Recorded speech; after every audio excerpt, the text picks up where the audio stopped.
Class 12th के 15 unit के इस वीडियो में आपका बहुत बहुत स्वागत।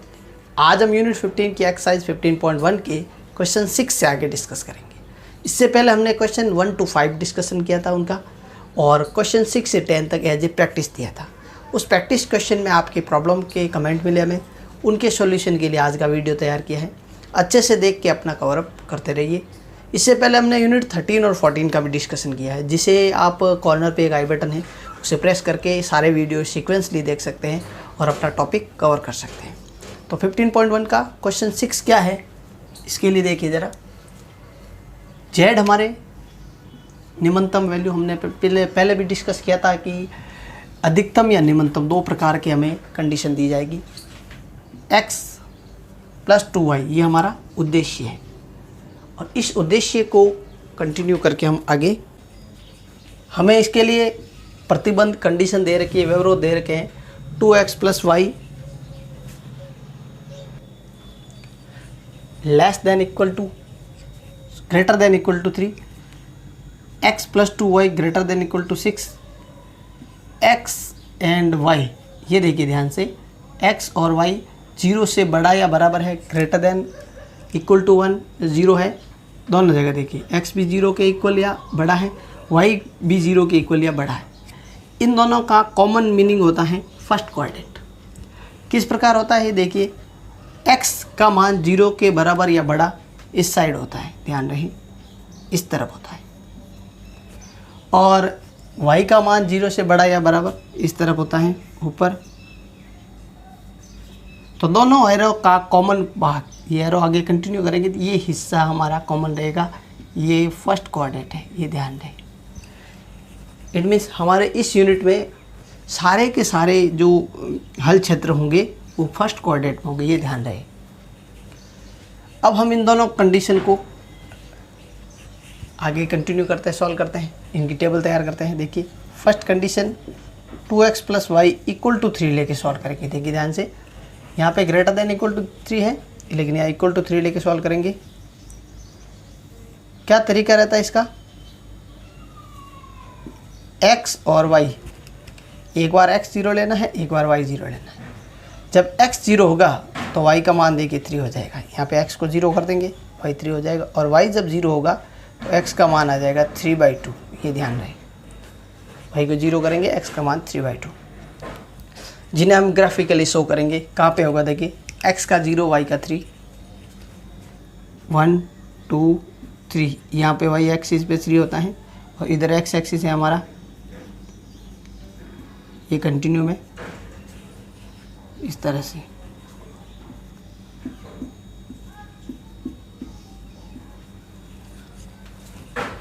उसके बाद 0 है y का, और x का 3/2 कहाँ होगा, 3/2 मीन्स 1 और 2 के बीच में होगा। इन दोनों पॉइंट को हम मिलाएंगे तो हमारे इक्वेशन आएगी इस लाइन की। किस तरह से होगी वो देखिए, उसका ग्राफ आएगा, ये इस प्रकार इसका ग्राफ होगा। इन दोनों पॉइंट को मिलाया, एक तो हो गया 0,3 यहाँ है, और एक है 3/2, 0 का, ठीक है। बहुत ही सिंपल तरीका रहेगा ये हल क्षेत्र आपने 10th में इसका ग्राफ तैयार किया होगा इस टाइप के क्वेश्चन में। अब मेन पॉइंट है कि ये किस तरफ होगा, इसका हल क्षेत्र होगा किस तरफ, इस इक्वेशन की उस साइड होगा या इस साइड होगा, इसका तरीका क्या रहेगा देखिए ज़रा ध्यान से। इसका तरीका क्या है देखिए, किस तरफ हल क्षेत्र होगा, इसका तरीका क्या है। जो हमारे पास व्यवरोध है, कंडीशन है, वहाँ पे x और y इन दोनों की जगह 0 0 रख के हमें चेक करना है कि यहाँ पे किस तरफ हल क्षेत्र होगा। तो ये व्यवरोध में देखिए 2x + y, x की जगह और y की जगह 0 पुट कर रहे हैं, तो 0 + 0, अब ये 3 से बड़ा नहीं होता, ये असत्य है। इसका मतलब जो मूल बिंदु है 0 0 की तरफ नहीं होगा, इसका हल क्षेत्र दूसरी दिशा में होगा, ये ध्यान रहे इस प्रकार से। फिर देखते हैं दूसरी व्यवरोध की दूसरी प्रतिबंध को, condition number 2, x + 2y equal to 6। देखिए इसको सॉल्व करने के लिए इक्वल 6 लेना है।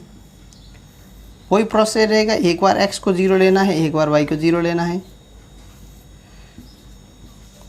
जब x 0 होगा तो y की वैल्यू 3 आएगी, जब y 0 होगा तो x की वैल्यू 6 आएगी। तो x 0 y 3 कहाँ है, जहाँ पे हमने ऑलरेडी पहले से ही पॉइंट लगा रखा है। और दूसरा 6 0 6 कहाँ है, x की वैल्यू 6 और y की वैल्यू 0 इस पॉइंट पे। तो इसका ग्राफ किस तरह से होगा देखिए ज़रा, ऐसे रहेगा। ये देखिए 0,3 यहाँ है, 6,0 यहाँ है इस पॉइंट पे। अब हल क्षेत्र किधर होगा, इसके लिए तरीका क्या है देखिए, जो अवरोध हमें पता है उसे चेक करना है। x + 2y > 6, x की जगह 0, y की जगह 0। तो यहाँ पे भी देखिए ये असत्य आ रहा है,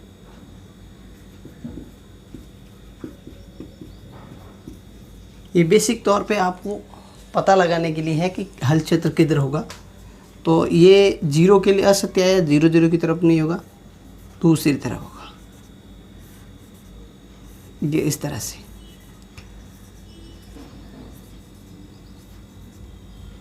अब जब ये एरो आगे बढ़ते हैं तो ये हल क्षेत्र कॉमन हो जाता है।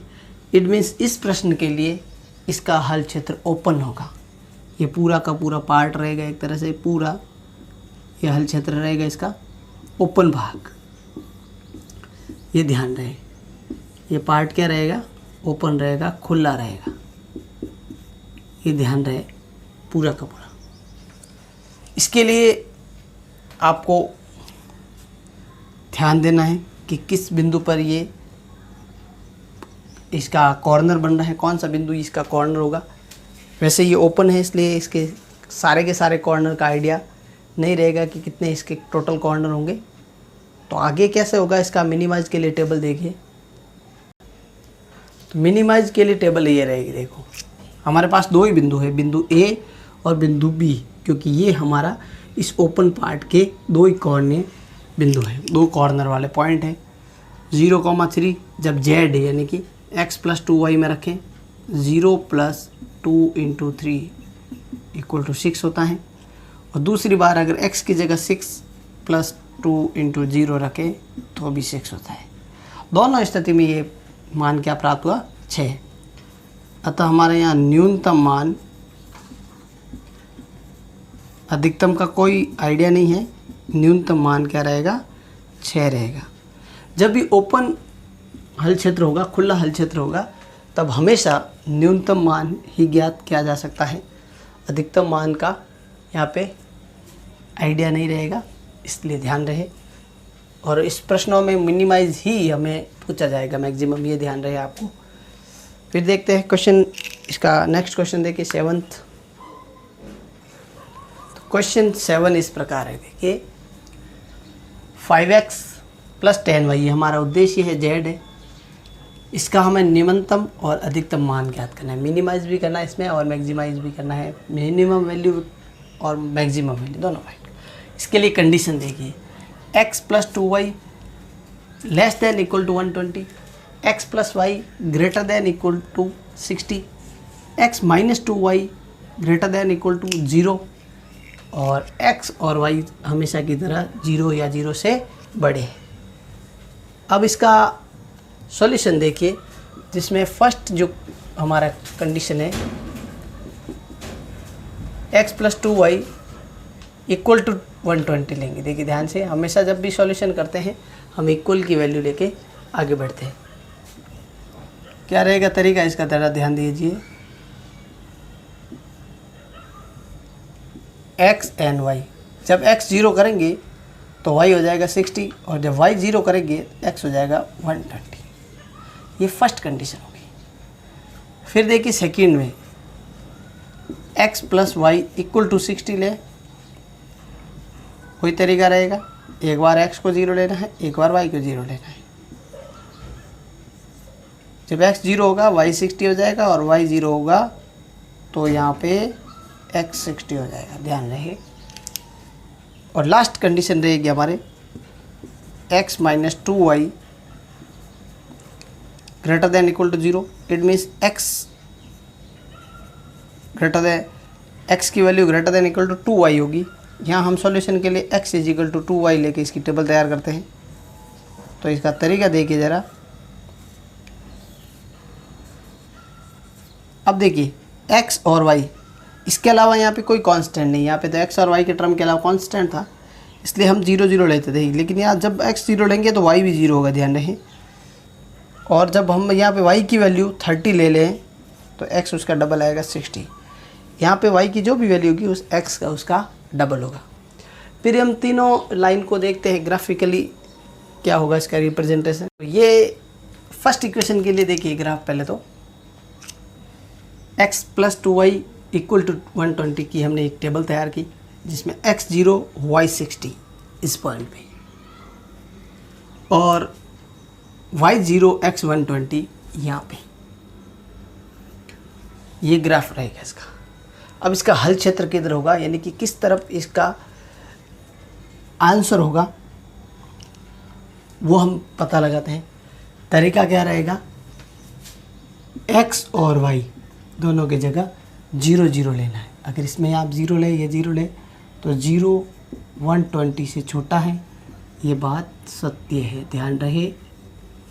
इट मीन्स ये मूल बिंदु की तरफ इसका हल क्षेत्र होगा फर्स्ट लाइन के लिए, पहली कंडीशन के लिए यह हल क्षेत्र इधर होगा। दूसरे में देखिए x plus Y equal to 60 है, और क्वेश्चन के अंदर x plus Y greater than 60। देखें यहाँ पे x 0 और y 60 यहाँ पे, और y 0 x 60 यहाँ पे। इस पॉइंट को जब मिलाएंगे तो पहले तो इसका ग्राफी निरूपण देख लीजिए, उसके बाद इसका हल क्षेत्र।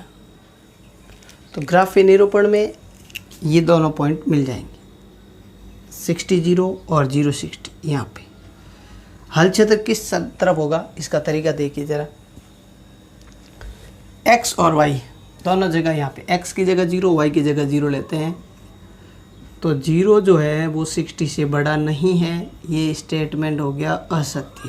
ये ध्यान रहे, ये 0 0 की तरफ नहीं होगा, उसकी दूसरी दिशा में होगा, ये इस दिशा में, ये ध्यान रहे। एरो जहाँ है वो उस साइड इसका हल क्षेत्र होगा। यानी अब इन दोनों लाइनों का कॉमन भाग अब तक ये आया। फिर देखते हैं एक और हमें कंडीशन दे रखी है, x is greater than 2y। यहाँ पे जब 0 लिया तो 0 इसी पॉइंट से गुजरेगी ये लाइन, ये ध्यान रहे। x 60 y 30, x 60 और y 30, इट मीन्स यहाँ पे देखो 60 और 30 के बीच में।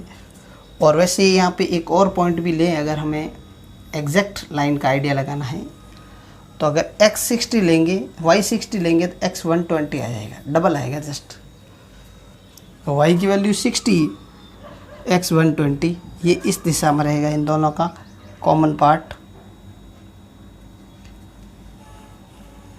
और इससे पहले x 30 और y 60 भी इसी लाइन में रहेगा, 30 और 60 का।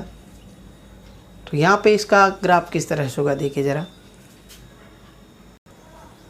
तो इसका रिप्रेजेंटेशन इस प्रकार हो जाएगा, ये 0 0 से गुजर रही है, 60 30 भी यहीं रहेगा पॉइंट, और ये हमारा एग्जैक्ट पॉइंट जो था 120 और 60।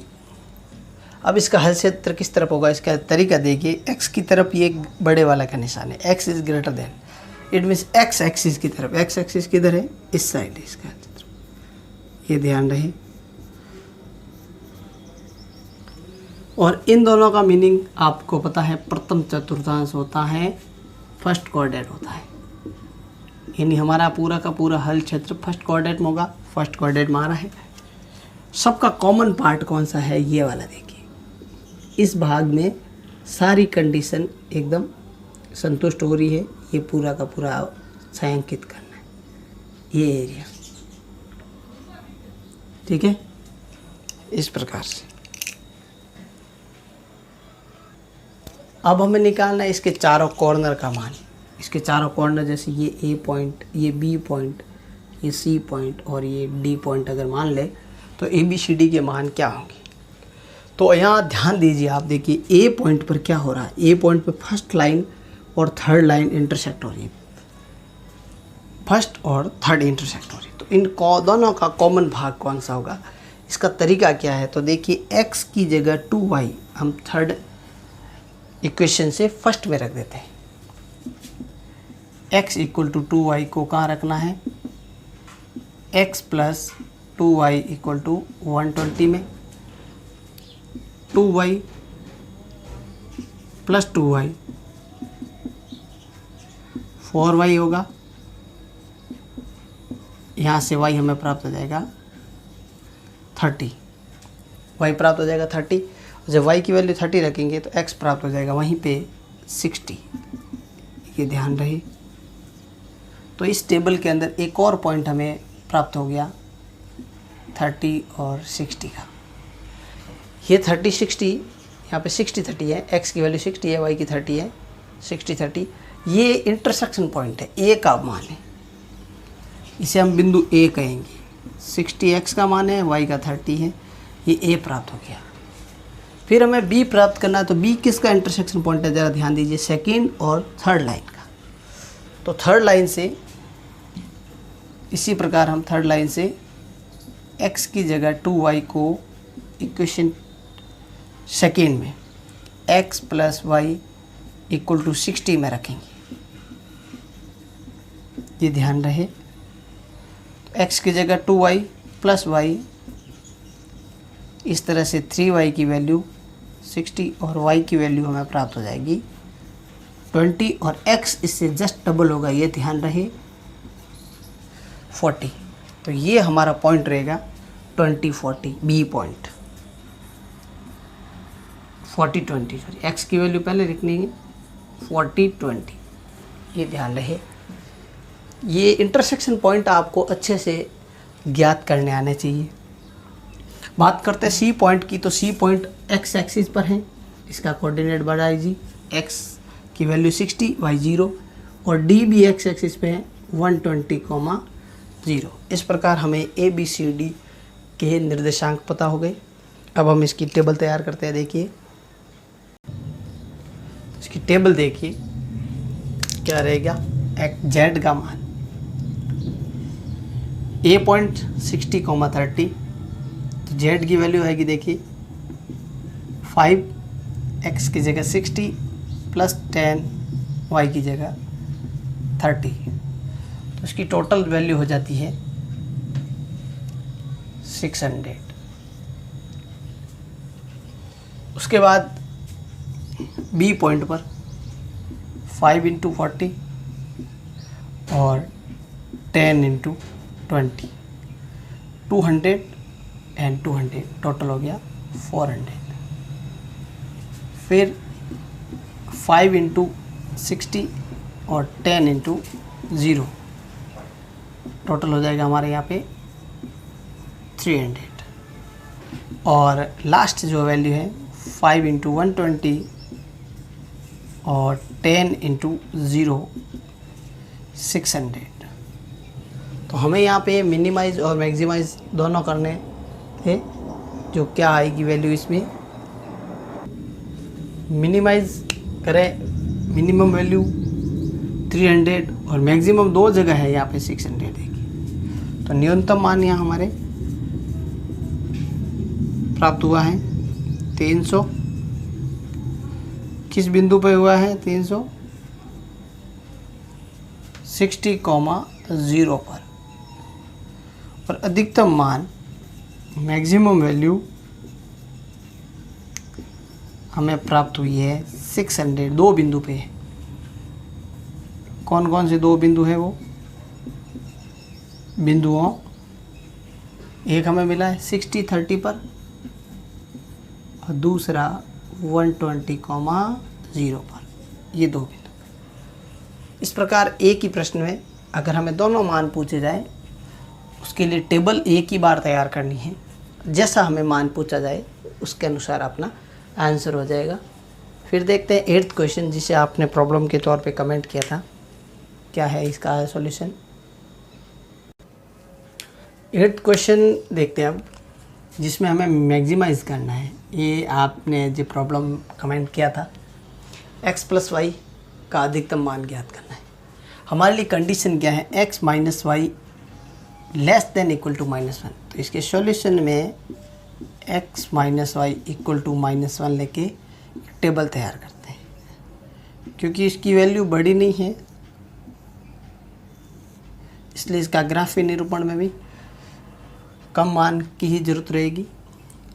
जब x 0 करेंगे तो y की वैल्यू प्लस की 1 प्राप्त होगी, और जब y 0 करेंगे तो x का मान -1 प्राप्त होगा। 0, +1 यहाँ होगा y एक्सिस पर, और -1, 0 ये होगा x एक्सिस पर। ये इस फर्स्ट लाइन के लिए पॉइंट हो जाएंगे। इसका ग्राफीय निरूपण देखेंगे अभी। इसके बाद सेकेंड देखिए, x -x + y सेकेंड है लेस देन इक्वल टू 0। इसको हम सॉल्व करेंगे -x + y इक्वल टू 0 लेके। तो यहाँ पे देखिए एक बार,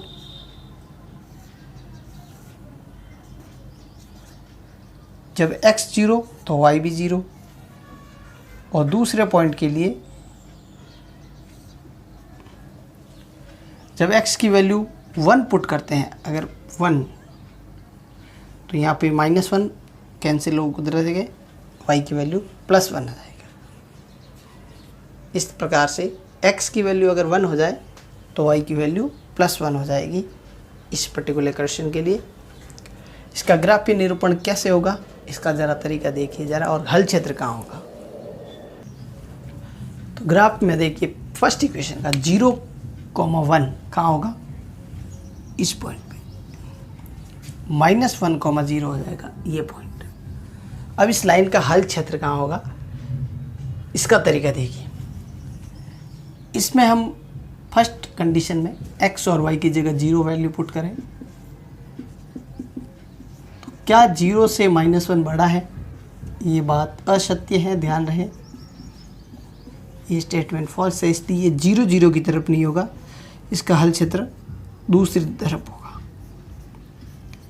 वैसे यहाँ पे x और y दोनों 0 के इक्वल या उससे बड़े हैं, इसलिए इसका हल क्षेत्र फर्स्ट कोऑर्डिनेट में रहेगा, लेकिन ये मूल बिंदु से ऊपर की तरफ होगा। पर्टिकुलर इस लाइन के लिए इस तरह से होगा, हमारा कॉमन भाग ओनली फर्स्ट कोऑर्डिनेट में ही आ सकता है, अन्य कोऑर्डिनेट में नहीं।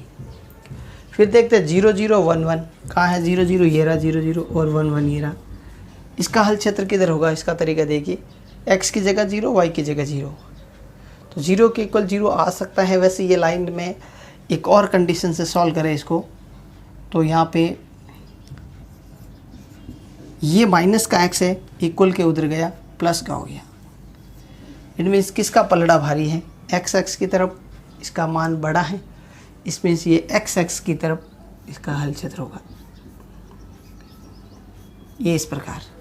अब ये दोनों लाइन इस एक तरह से समांतर है और इनका कोई कॉमन भाग नहीं आ रहा है। यहाँ पे देखिए ये एरो इस साइड है, दूसरा इस साइड है, इसलिए इनका कोई कॉमन यानी उभयनिष्ठ हल क्षेत्र नहीं होगा, इसलिए इसका अधिकतम मान नहीं होगा।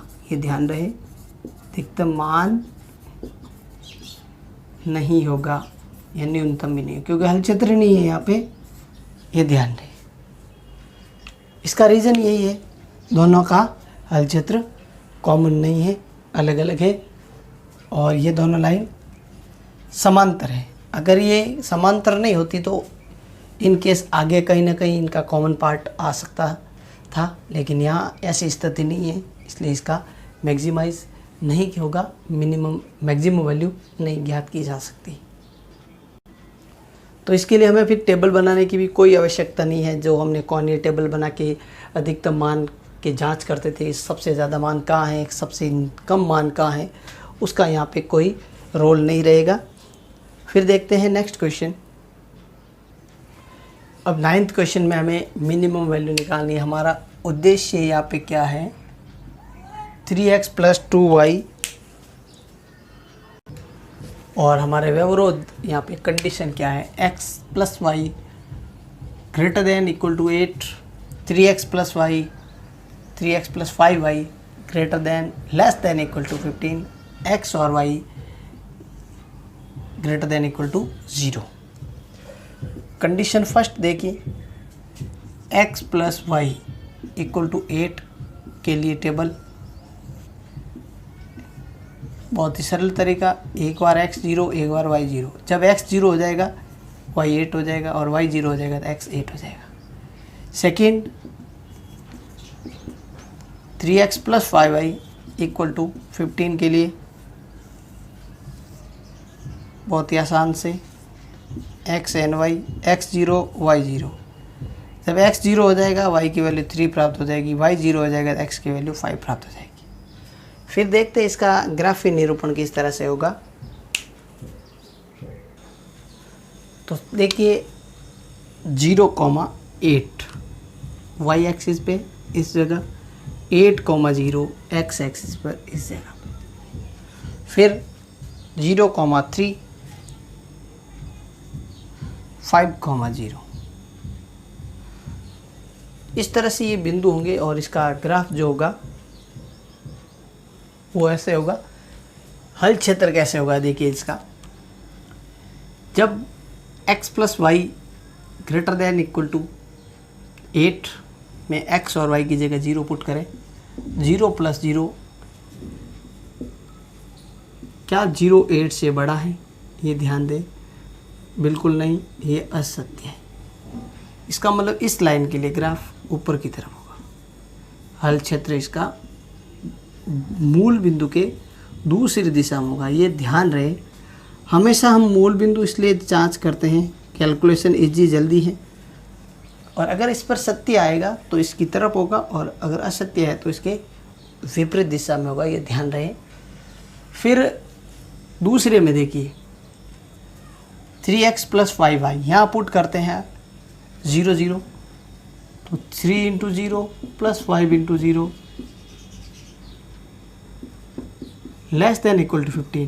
तो यहाँ पे बिल्कुल सही है, 0 जो है वो 15 से छोटा है, इसके लिए ये सत्य है। तो इसका हल क्षेत्र मूल बिंदु की तरफ होगा।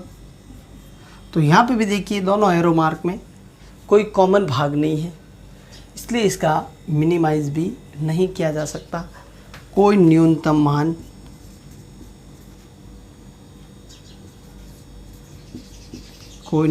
मान नहीं होगा, ये ध्यान रहे। मिनिमम वैल्यू यहाँ पे एग्जिस्ट ही नहीं होगा। फर्स्ट कोऑर्डिनेट की बात कर रहे हैं हम, इसलिए ये आगे जाके इंटरसेक्ट ज़रूर हो सकती है, लेकिन फर्स्ट कोऑर्डिनेट में इसका कोई भाग कॉमन नहीं है, इसलिए इसका मिनिमम या मैक्सिमम कोई वैल्यू नहीं होगी, ध्यान रहे। फिर हम देखते हैं लास्ट क्वेश्चन नंबर 10। z क्या है? -x plus 2y। x का मान यहाँ पे कंडीशन में 3 के इक्वल या 3 से ज़्यादा, x प्लस वाई 5 के इक्वल या 5 से ज़्यादा, x प्लस 2y 6 के इक्वल या 6 से ज़्यादा, और x और y always greater than equal to 0। ये हमेशा की तरह यहाँ पे इस तरह से। ग्राफीय निरूपण में देखिए x का मान 3 के बराबर या बड़ा, इसका ग्राफीय निरूपण करेंगे। इसके बाद दोनों कंडीशन को देखते हैं। एक है x plus Y equal to 5, इसके लिए टेबल देखिए, बहुत ही आसान तरीका रहता है इसकी टेबल तैयार करने का। x 0 फिर y 0, जब x 0 होगा y 5 हो जाएगा, y 0 होगा तो x 5 हो जाएगा। और दूसरी कंडीशन इसकी देखिए, x plus 2y equal to 6 के लिए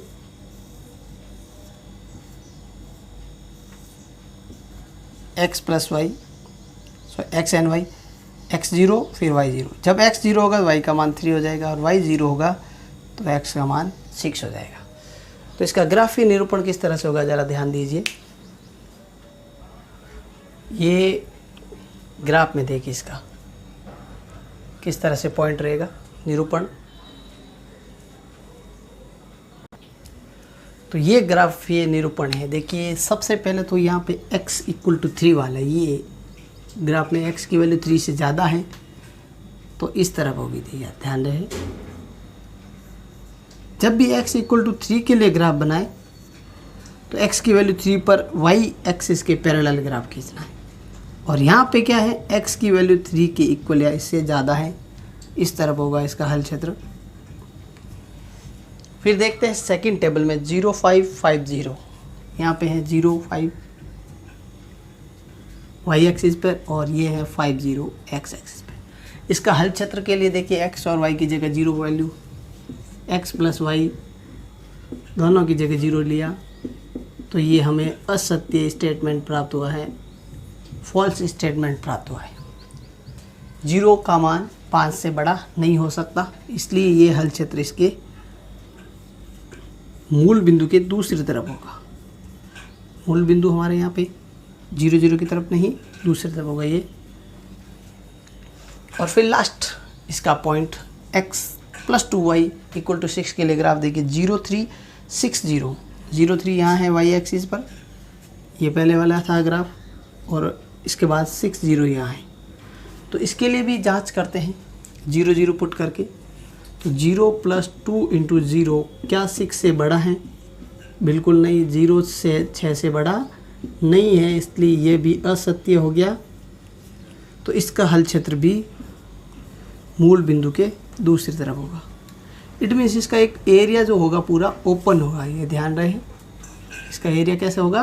ओपन पार्ट होगा, ये खुला हल क्षेत्र होगा इसका। और खुले हल क्षेत्र में हमने पहले भी डिस्कस किया था, अधिकतम मान ज्ञात नहीं किया जा सकता, इसलिए यहाँ पे खुले हल क्षेत्र में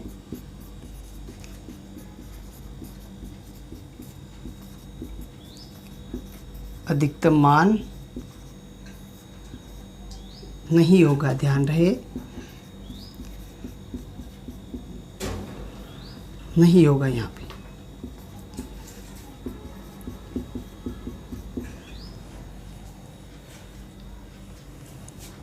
x minus x plus 2y ये जेड उद्देश्य, इसमें मैक्सिमम हमें ज्ञात नहीं हो पाएगा। मिनिमम के लिए हम इसका कोणीय बिंदु प्राप्त करके कर ही सकते थे, ऐसा क्वेश्चन किया भी है। इस प्रकार 10th का जो रिजल्ट है नॉट डिफाइंड हो जाएगा, यहाँ पे ये अधिकतम हल मौजूद नहीं है। 6 से 10 तक का डिस्कशन हमने किया आज। इसमें जो हमने प्रैक्टिस के लिए दिए थे 6 से 10 तक क्वेश्चन, उसके लिए आपके कमेंट मिले, उसके सॉल्यूशन के लिए ये वीडियो तैयार किया है। अच्छे से इसे तैयार करते रहिए। और नेक्स्ट वीडियो में हमने 15.2 के वर्ड प्रॉब्लम से रिलेटेड क्वेश्चन डिस्कस करेंगे। आप अच्छे से अपने टॉपिक को कवर करते रहिए, लगातार जुड़े रहिए और अपने कमेंट ज़रूर पहुंचाइए, जिससे हम और अच्छे तरीके से आप तक वीडियो पहुंचा सके। जय हिंद।